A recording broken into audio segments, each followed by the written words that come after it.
5 বছরের আয়রা আর 3 বছরের মোস্তফা আজ রাতের খাবার নিয়ে খুব মন খারাপ করে বসে আছে। তাদের প্লেটে রাখা সবুজ ব্রকলি আর কমলা গাজরগুলো যেন তাদের দিকে করুণ চোখে তাকিয়ে আছে। আয়রা মুখ ভার করে বলল, আমি এই সবজিগুলো একদম খাব না।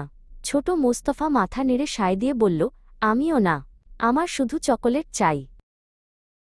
হঠাৎ তাদের সালাদের বাটি থেকে একটা উজ্জ্বল পান্না সবুজ আলো বেরিয়ে এল। আলোটা ক্রমশ বড় হয়ে একটা জাদুকরী গোল দরজার মতো হয়ে গেল। সেই আলোর ভেতর থেকে ভেসে এল মিষ্টি এক সুবাস। আয়রা ও মোস্তফা অবাক হয়ে তাদের চেয়ার ছেড়ে উঠে দাঁড়াল।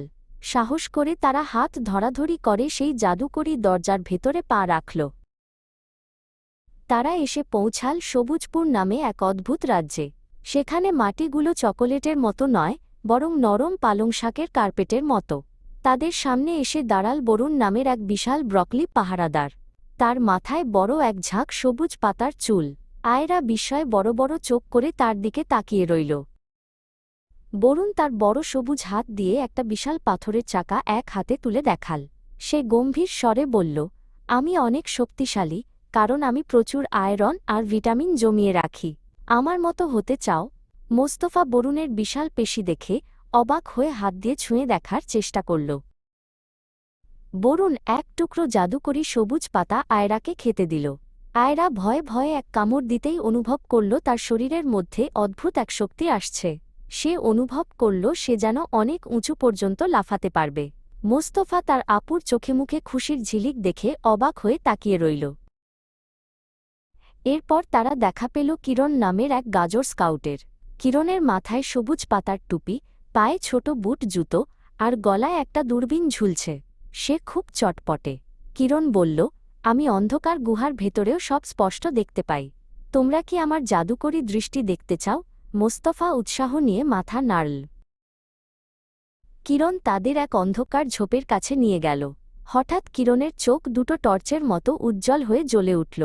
সেই আলোয় বনের ভেতরের ছোট ছোট রঙিন ফুলগুলো দেখা যাচ্ছিল।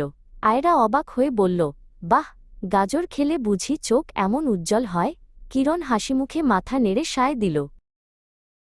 সবজি রাজ্যের বড় এক তৃণভূমি দিয়ে আয়রা ও মোস্তফা দৌড়াতে শুরু করল।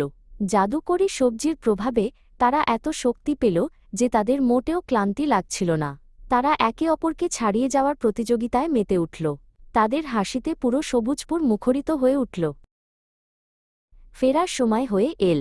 কিরণ আর মোস্তফা একে অপরের দিকে তাকিয়ে বন্ধুত্বপূর্ণ হাসি বিনিময় করল। মোস্তফা কিরণের ছোট্ট হাতে একটা হাই ফাইভ দিল।